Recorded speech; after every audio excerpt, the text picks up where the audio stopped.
If you're like me and you grew up in a house that didn't have a lot of money, it can be very easy to feel shameful about it. It can be very easy to feel like how you grew up is holding you back in life, or you're lesser than in some way because you don't have rich parents. But I'm here to tell you that you don't have to feel shameful about that. You don't have to feel angry about that. But how do you let go of shame? There are 5 things that you can do that I'm going to show with you in this video on how you can let go of shame. But before I even get there, I want to explain to you what Rich Kid Aura means in this channel. Rich Kid Aura is obviously embodying abundance, because if you embody abundance, if you heal certain things about yourself, it becomes very easy to attract wonderful opportunities to you. Your past is not your prison. Your past is your passport. You just need to reframe it differently. If you don't heal certain parts of yourself, people are going to bully you using shame. And I definitely can say that if you follow this 5-step formula that I'm going to share with you, even when somebody throws an arrow to try to shame you, it's not going to stick, honey.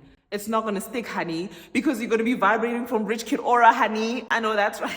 With me, I carried shame about how I grew up because we didn't grow up with a lot of money. But with you, your story might be different, maybe some other circumstance. But at the end of the day, regardless of the narrative, shame is still shame. And the thing about shame is that it robs you twice. It robbed you when you first experienced it, and it keeps robbing you every single time when you make decisions, because it's making you believe that you're smaller than, or that you don't deserve the opportunities that are in front of you. So before I share these 5 steps, think about your final destination. What is it that you want? Is it financial freedom? Is it creative freedom? Is it like better relationships? What is shame holding you back from becoming? Shame feeds insecurity, and insecurity creates mental clutter. Mental clutter blurs vision. That is why healing shame is so important. You can't build the future that you want if you're still arguing with your past. So here are the 5 steps that you need to take in order to heal your shame. Oh my God. The first thing that you need to do is you need to accept the thing that you cannot change, especially if you didn't grow up in a fortunate environment.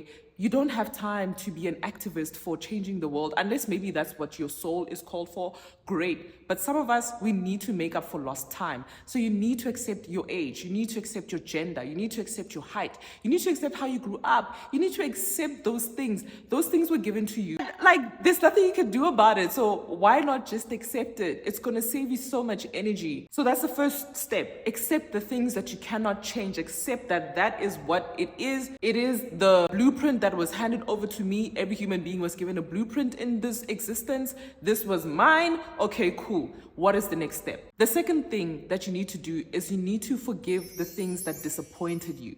You need to forgive the parents who disappointed you, the siblings that disappointed you, your romantic partners that disappointed you, your friendships that disappointed you. You need to forgive the things that disappointed you because you had a certain expectation. Disappointment comes from having a certain expectation. There's nothing wrong with expecting people to treat you well, but there's a healthy way to address disappointment. But now when you carry the unforgiveness of the people who disappointed you, those people still have power over your life. You need to unhook the power that your past has over your present. You need to sit by yourself for 2 hours on a Friday night and really think about, who have I not forgiven, who has wronged me or who has disappointed me, and pretend like you're speaking to that person. You should speak to your absent father and be like, I wish you were in my life. I wish you were in my life. There were certain things in my life I wish you were there for. I wish, you understand? I didn't have an absent father, so you can't shame me about that. But there are a lot of people whose dads were not there. You had no control over that. You need to pretend like you're speaking to your father. You need to pretend that you're speaking to your mother. You need to pretend like you're speaking to that person. You don't have to have a physical conversation with that person. You don't have to message them. You don't even have to talk to them again. You need to have a conversation with that person, and you need to hash it out. Hash it out. Let it go. Cry.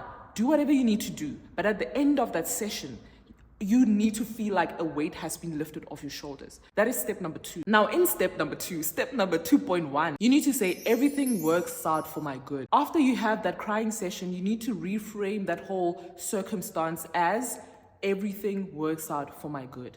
The fact that so-and-so was not in my life, it's actually working out for my good. The fact that so-and-so didn't do this, it's actually working out for my good.